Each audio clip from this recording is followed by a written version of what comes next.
Well, it was one of the most infamous heists in British criminal history, glamorised on film and part of the vernacular of the times. Now, one of the men behind the great train robbery, Ronnie Biggs, has died at the age of 84. I've been looking through ITN's archives to see how they've reported his life down the years. In reality, Biggs had only a minor role, essentially as a driver, in the raid on the night mail train from Glasgow to London.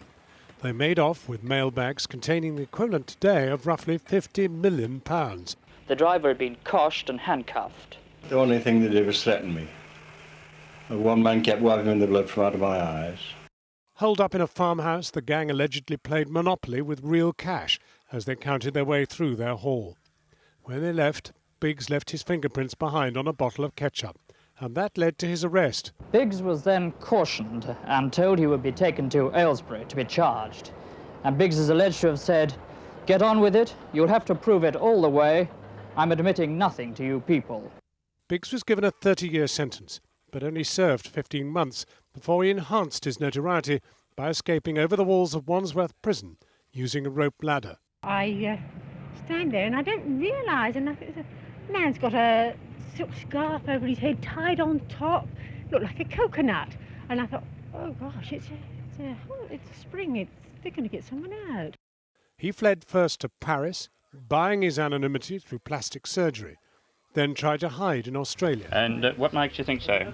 But Interpol and public fascination almost tracked him down. All the calls about Biggs come into this man, Senior Constable Ken Olsen. He went on the run again, ending up in Brazil.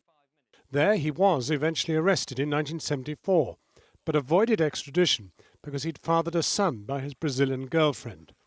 Broke, he spoke about his share of the train robbers' loot for money.